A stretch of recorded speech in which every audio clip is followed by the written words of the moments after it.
Imagine the scene at Davos. The air is thin, the suits are expensive, and Canadian Prime Minister Mark Carney is standing at the podium looking like a man who has just played the winning card. He's speaking with the measured confidence of a leader who believes he has finally outmaneuvered the inevitable. He talks about cracks in the old US-led world order and calls for middle powers to unite against economic coercion.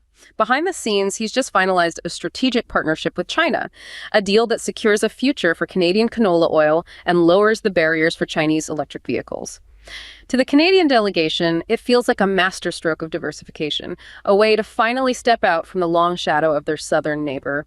But then the notifications start hitting phones in the room and the atmosphere turns cold. One social media post from Washington flips the entire script. In an instant, Canada's strategic partnership isn't being hailed as a breakthrough. It's being branded as a backdoor for Chinese goods to flood the American market. The reaction isn't just a diplomatic disagreement, it's a total threat of economic isolation. Donald Trump doesn't just suggest a negotiation. He threatens a 100% tariff on every single Canadian product entering the U.S. and pulls Canada's seat from his new peace council. Then comes the line that strips away decades of polite diplomacy. Canada only exists because of the United States. That instantaneous shift from the high of a new world order in the Swiss Alps to the reality of an existential threat from the Oval Office is jarring. It leaves us with a chilling question. Is Canada truly finding its footing on the global stage, or did they just try to open a door that the U.S. is prepared to slam shut with a force that could break their entire economy? Wow. I mean, that is the geopolitical cliffhanger of the decade, isn't it? It really is. And while all the cameras are focused on, the podiums in Switzerland and the social media feeds in Washington, I think we need to completely shift our gaze. We need to look at what is happening at sea level, because to really understand why a G7 nation would risk the wrath of its only neighbor. To sign a deal with a strategic rival, you can't just look at the speeches. You have to look at the shipping containers. The power grids. The crop rotations, the actual physical stuff. Right. We need to analyze the tangible impact of this reduced tariff on Chinese electric vehicles. It dropped from, 100% to just 6.1%? Yeah, total collapse. And we need to see how that actually plays out in, North American port throughput and domestic electricity grid planning, because there is a measurable physical output metric here that contrasts so sharply with the instability of U.S. trade policy. The chaos, yeah. I want to start by grounding this in reality. I want to talk about Mark. Okay, this is the dock worker at the Port of Vancouver you mentioned before we started. Exactly. Let's really paint the picture here. So Mark's been working the terminals for 20 years. For the last 5, maybe more, he's watched the horizon of the Pacific get quieter. The trade tensions, the post-pandemic supply chain snarls, all of it made the arrival of ships totally unpredictable. Work shifts were erratic. Guys were getting called in, sent home. It was just chaos. A lot of uncertainty. A ton. But when this deal was announced, this slash in tariffs, the atmosphere at the terminal didn't just change politically. It changed kinetically. Kinetically, I like that. It's a shift in logistics and actual movement. It's a shift in the physical landscape. Yeah. We aren't talking about standard shipping containers stacked like Lego bricks anymore. No, this is a whole different ballgame. We are talking about massive ro-ro vessels, roll-on, roll-off ships. These things are essentially floating parking garages. Right. And when one of these docks, it's not a crane slowly lifting a box. It's a swarm of drivers moving thousands of vehicles off this thing. For Mark, seeing rows upon rows of sleek, affordable EVs driving off those ramps, well, it represents a return to rhythm. Predictability. Yes, consistent volume. He knows the ships are coming. But here's the thing that bugs me, and I want you to push back on this if I'm wrong. Okay. We dropped the tariff from 100%, which is basically a giant keep out sign on the door, down to 6.1%. That's the most favored nation rate. Correct. It's the standard baseline WTO rate. Isn't that just incredibly dangerous? I mean, 6.1% is so low compared to the protections the U.S. is putting up. Aren't we just inviting a flood that's going to drown the domestic auto industry? Mark might be happy about the work today, but what if those cars wipe out the manufacturing plants in Ontario tomorrow? That is the primary anxiety. And look, it's a completely valid one. If this were an unrestricted, wide open door, you would be absolutely right. You would see a flood that it could probably decapitate the Canadian manufacturing sector in about 18 months. Okay, so. But, and this is the critical detail that gets lost in all the noise, this isn't a free market opening. It is a managed trade arrangement. What do you mean by managed? The deal Carney secured includes a hard quota. The 49,000 number. Exactly, 49,000 units per year. Now, we really need to contextualize that number because on its own, it sounds like a lot of cars. It sounds like a massive traffic jam rolling off those ships. Physically, it is a lot of cars. But statistically, right. The Canadian vehicle market absorbs about, 1.6 to 1.7 million units a year, give or take? Right. So 49,000 units, do the math, roughly 2.8 to 3% of the total market. So it's a drop in the bucket. It is essentially a rounding error in the grand scheme of things. Then why do it? Which is most people. You satisfy them, you meet your climate goals without technically competing directly with the high-margin trucks and SUVs that the Canadian auto sector in Ontario actually relies on to pay the bills. That's clever. It's a way of saying yes to consumers without saying no to the unions in Windsor. Precisely. And to go back to Mark at the port for a second, this volume, this 49,000 cars, is predictable. It's a known quantity, and it requires specialized labor. It's not just driving them off the boat. No, not at all. You need these auto processing zones at the port, places where these cars are inspected, where they get software updates for the Canadian market, and where they get their initial charge. And that charging part, that's the next piece of the puzzle, isn't it? It's huge. You can't just dump almost 50,000 electric cars onto the streets of Vancouver and Toronto in a year without blowing a fuse somewhere. This deal isn't just about the metal, it has to be about the grid. This is that physical reality we talked about at the top. When you sign a deal for the cars, you are implicitly signing a deal for the infrastructure to support them. So the grid planners, the utilities, they're not surprised by this. They're relieved. They're now looking at this quota as a baseline for future demand. It allows them to map out where the load is going to be, where to build new charging stations. And interestingly, this is where it gets even more controversial. The deal includes collaboration with CATL, the Chinese battery giant, the biggest battery manufacturer in the world. And they are not just selling car batteries. They are collaborating on grid-scale storage projects in Ontario. Okay, hold on. Grid-scale storage. So giant batteries to back up the power grid. Exactly. Now, you have to think about the optics of that. While the U.S. is actively trying to ban Chinese software and hardware from its critical infrastructure, from its grid. Yeah, they see it as a massive security threat. Canada is actively integrating CATL technology to stabilize its renewable energy network. It's a completely divergent path. But isn't that a huge security risk? I mean, that's the argument from the South, right? That if you let CATL into your grid, you're basically giving Beijing a kill switch for your country's electricity. It is a massive risk assessment that Canada has clearly calculated differently than the United States. So what's their argument? The Canadian argument, from what I can gather, is one of technological pragmatism. They are saying, look, we need to modernize our grid now. We need to transition to green energy now. CATL has the best, the cheapest, and the most available utility-scale batteries on the planet now. So they're treating the imports not as a Trojan horse? No. But as a necessary catalyst to get the green transition actually moving. It's a catalyst. They're prioritizing speed and cost over the potential security risk that the Americans are so focused on. It's a different calculation of threats. So on one side of the border, the Canadian side, you have this hum of machinery. You have Mark unloading cars. You have grid planners installing batteries. You have a system that is operating on this idea of tangible flow. It's a system based on physical goods and predictable inputs. And on the other side? Well, you tell me. What's happening on the U.S. side? You have the U.S. side. And this is the contrast that really it stood out to me so starkly. The U.S. policy isn't about flow right now. It's about friction. It's about the threat of a 100% retaliatory tariff on everything. Everything, not just cars. Not just cars.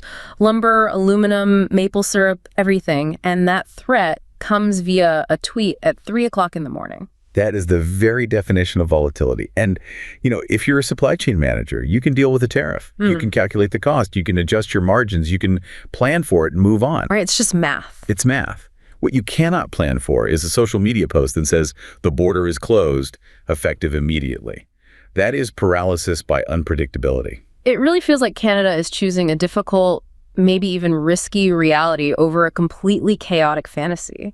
They are accepting the risk of Chinese integration because it offers physical predictability. Cars are moving, the lights are staying on. While the relationship with the U.S. feels like a casino right now. Exactly. You wake up every morning and you don't know what the rules of the game are going to be. And that casino atmosphere, it doesn't just hurt the people of the ports like Mark. Oh. It absolutely devastates the heartland. Right. Which I think brings us to the second major narrative arc here. We have to move from the coast, from the ports, inland to the prairies. We need to talk about the farmers. Yes, absolutely. We need to investigate how the predictability and the institutional efficacy of China's long-term tariff reduction commitments. I'm thinking of the ones for canola oil, how they demonstrate a superior state capacity. A reliability. A reliability for global trade partners compared to that U.S. strategy of coercion we just talked about. So to do that, I want to introduce David. The multi-generational canola farmer. Yes. David's family has been farming a few thousand acres in Saskatchewan for generations. And to understand his relief at this China deal, you first have to understand the trauma of the last few years. We called it the Canola Wars, right? It goes all the way back to 2018, 2019, when Canada arrested Meng Wanzhou, the Huawei CFO, on a U.S. extradition warrant. At the request of the U.S. At the explicit request of the U.S., China retaliated instantly. And they didn't send an army. They just stopped buying Canadian canola. They claimed they found pests in the shipments. Which was, I mean, let's be honest, it was completely bogus. It was entirely political. It was a fabricated pretext. But for David, the reason didn't matter. What mattered was that his crop was suddenly worthless. He had storage bins full of seed that he couldn't sell. He literally watched his family's income evaporate because of a diplomatic dispute happening thousands of miles away that had nothing to do with him. I felt like a pawn in a bigger game. A completely helpless pawn. And here's the kicker. What was the U.S. doing to help him during that time, to help its ally? Nothing. Worse than nothing.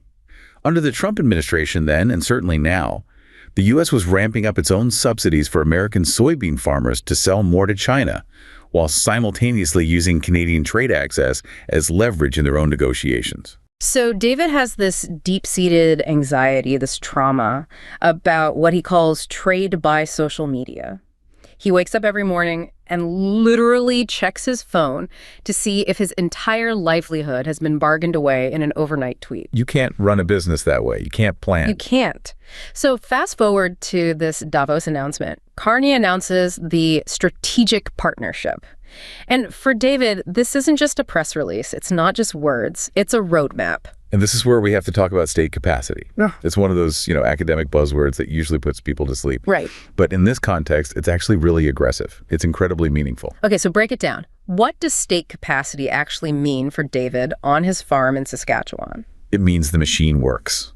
China's government, for all of its many authoritarian faults, possesses an immense administrative capacity to execute a plan once a decision has been made at the top. So it's about follow-through. It is all about follow-through.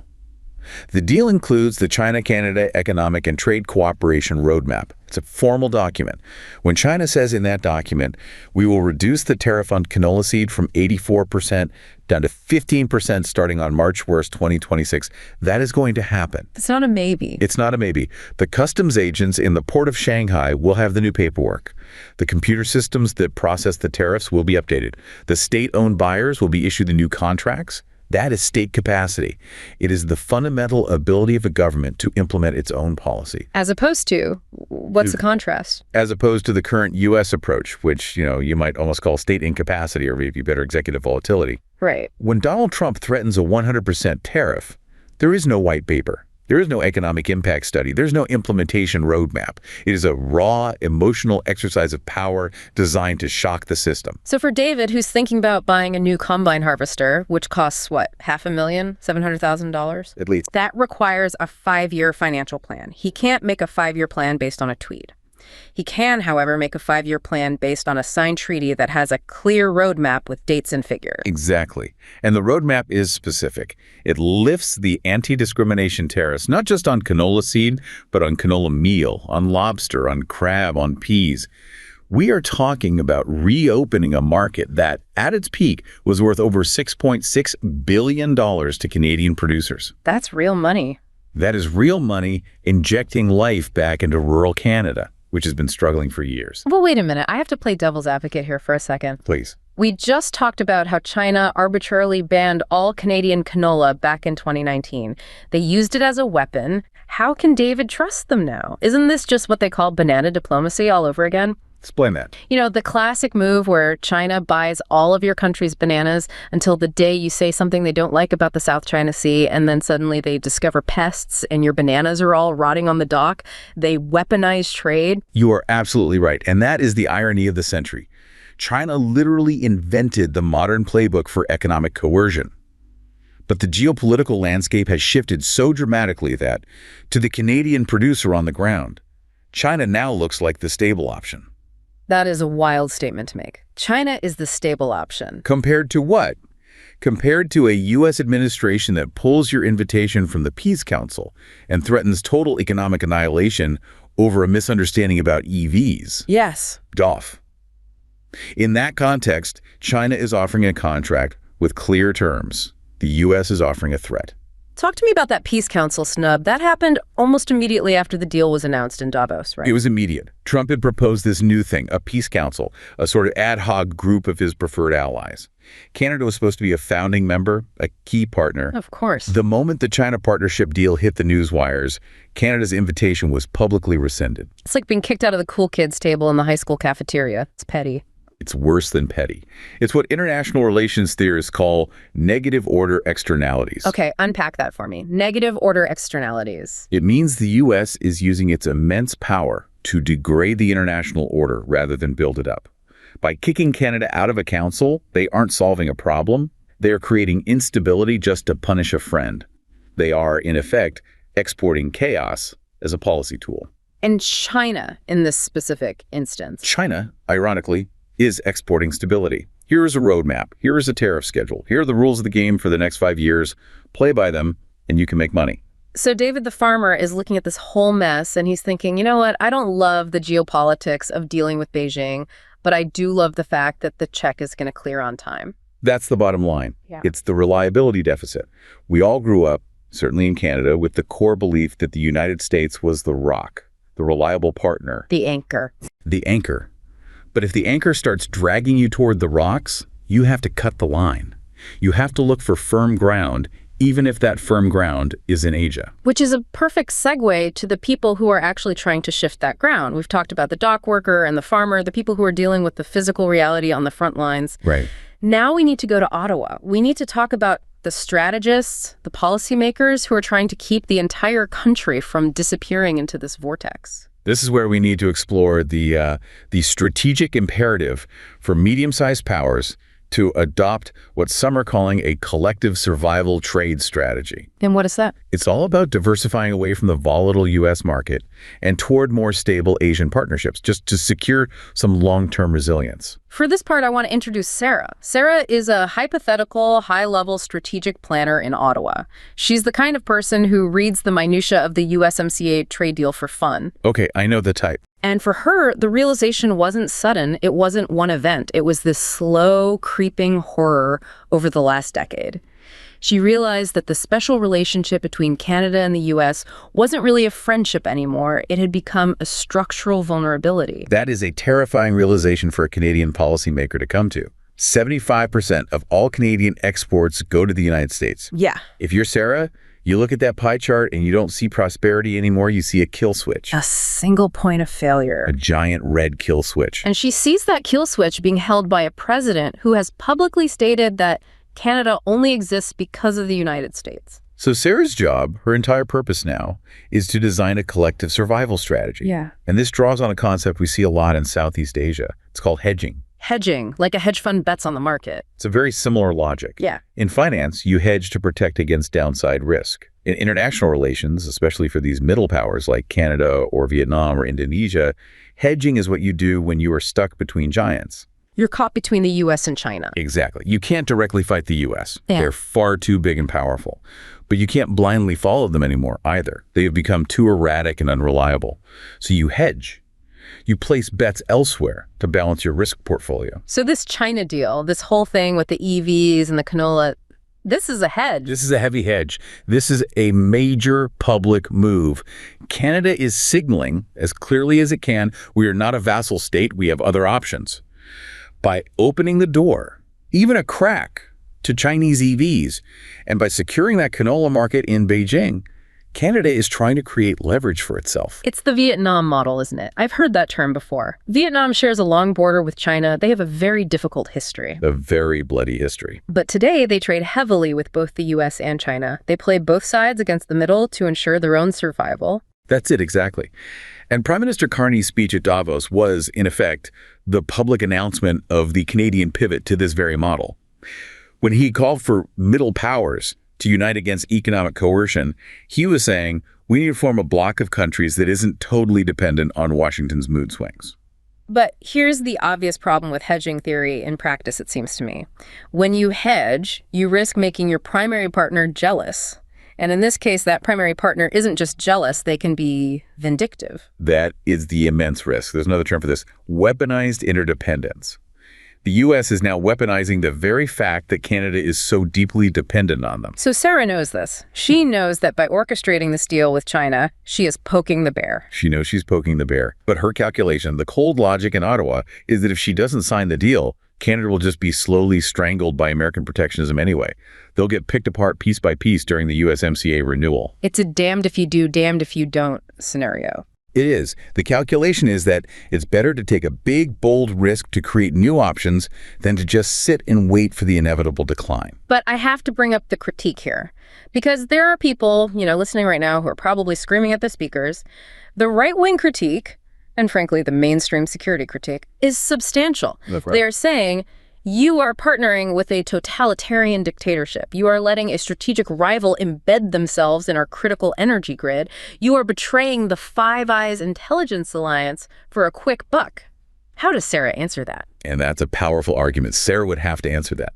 And the answer from Ottawa, I think, isn't about morality. It's about survival. They would argue, we are not betraying the alliance. We are buying insurance for our economy. Insurance. If the U.S. market slams shut, which President Trump has explicitly threatened to do, Canada needs a fire exit. China, in this calculus, is the fire exit. But is it a fire exit that just leads into a different burning building? I mean, if we become dependent on China for our battery technology and for our canola sales, aren't we just trading one master for another? That is the eternal middle power dilemma. You are never truly free. You are always navigating between the gravity wells of giants. But the argument for this collective survival strategy is that having two powerful nations that compete for your business is fundamentally better than having one master who takes you completely for granted. It's the dinner table argument. You want to be able to buy your own dinner. Exactly. It's about economic sovereignty. Sovereignty isn't just about having a flag and an anthem. Sovereignty is the ability to say no. If Canada has nowhere else to sell its oil or its wheat or its cars, it can never, ever say no to the United States on anything that matters. This deal is an attempt to buy the right to say no. But the U.S. didn't hear. They heard betrayal. They heard betrayal. And that brings us to the fallout. The immediate reaction wasn't just cold. It was, as you said, nuclear. We need to dissect the specific accusation that came from the Oval Office. The back door. A backdoor for Chinese goods. That was the specific phrase used in the social media post that set all this off. Let's look at this technically for a second, because the details really matter here. The USMCA, the new NAFTA, has very strict rules of origin. It says a car has to have a certain high percentage of North American parts and labor to be traded tariff-free between the members. Correct. So based on that, is Canada's deal actually a backdoor? Can these Chinese EVs just flood into the U.S. through Canada? Technically. No, absolutely not. The 49,000 Chinese EVs that are imported into Canada cannot be turned around and re-exported to the U.S. duty-free. If you try to drive one of those BYD cars across the border to sell it at a dealership in Detroit, you get hit with the full U.S. tariff. The firewall is still there. So the accusation is factually false. It is technically false, but it is politically explosive. And that's what matters. What's the political fear then? The U.S. fear isn't just about the finished car. It's about transshipment and leakage. They are worried that Chinese parts batteries from CATL, advanced sensors, software modules, will seep into the Canadian supply chain and then find their way into Canadian-made goods that do cross the border tariff-free. So it's not the BYD car itself they're worried about. It's the BYD battery ending up in a Canadian-made electric bus that then gets sold to the city of Seattle. That is exactly the fear. And more broadly, it's about the symbolism. The U.S., under this administration, is trying to build Fortress North America. They want a unified economic and security front against China. By lowering the drawbridge, even a little bit, Canada is seen as breaking the siege. And to President Trump, that is tantamount to treason. And the punishment fits the crime, at least in his eyes, a 100% tariff on all Canadian goods. I just want to pause on the sheer severity of that threat.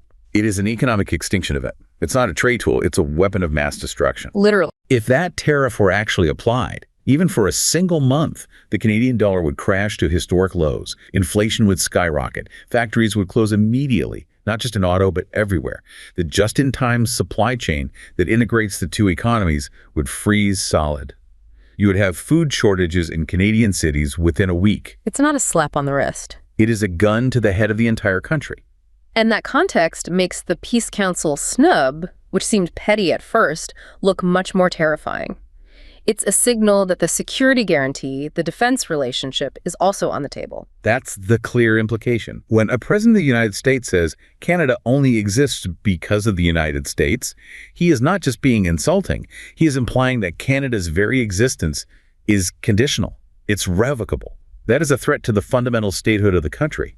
It really circles back to Sarah's strategy in Ottawa. She thought she was building leverage. She thought, if I have a China deal in my back pocket, the U.S. will have to treat me with more respect during the USMCA negotiations. It was a logical calculation. But instead, the U.S. said, if you have a China deal, we will destroy you. It was a massive gamble, a high-stakes poker game played by a middle power against a superpower that holds all the high cards. And Canada just got cold. Their bluff, if it was a bluff, was called. So where does this leave us? I mean, we've looked at the relief of the dockworker Mark, the hope of the farmer David, the cold strategy of the planner Sarah. They all saw this deal as a way to find some stability in a completely chaotic world. And they weren't wrong to want that. I think the tragedy here is that their very rational desire for stability, for physical reality, for state capacity, it collided head on with the much bigger, much more brutal geopolitical reality of great power competition. It's a sobering reality check. We talk about concepts like independent nations and sovereignty as if they are guaranteed inalienable rights. But when you look at the port throughput in Vancouver and you look at the canola fields and the prairies, and then you look at the tweets coming out of Washington, you realize those concepts are incredibly fragile. They are. I think the lesson here might be that for a middle power like Canada in the 21st century, sovereignty isn't something you possess like property. It's something you have to negotiate for every single day, often with a gun to your head. And the price of admission for that negotiation just went way, way up. Canada tried to open a door to the wider world, and in doing so, they found out just how heavy the hand of their next-door neighbor really is. It's a moment that redefines what it means to be a nation living next to an empire. That's the new reality for Mark, for David, for Sarah, and, well, for the entire country. Indeed. It is a new world order, just not the one they were hoping for at Davos.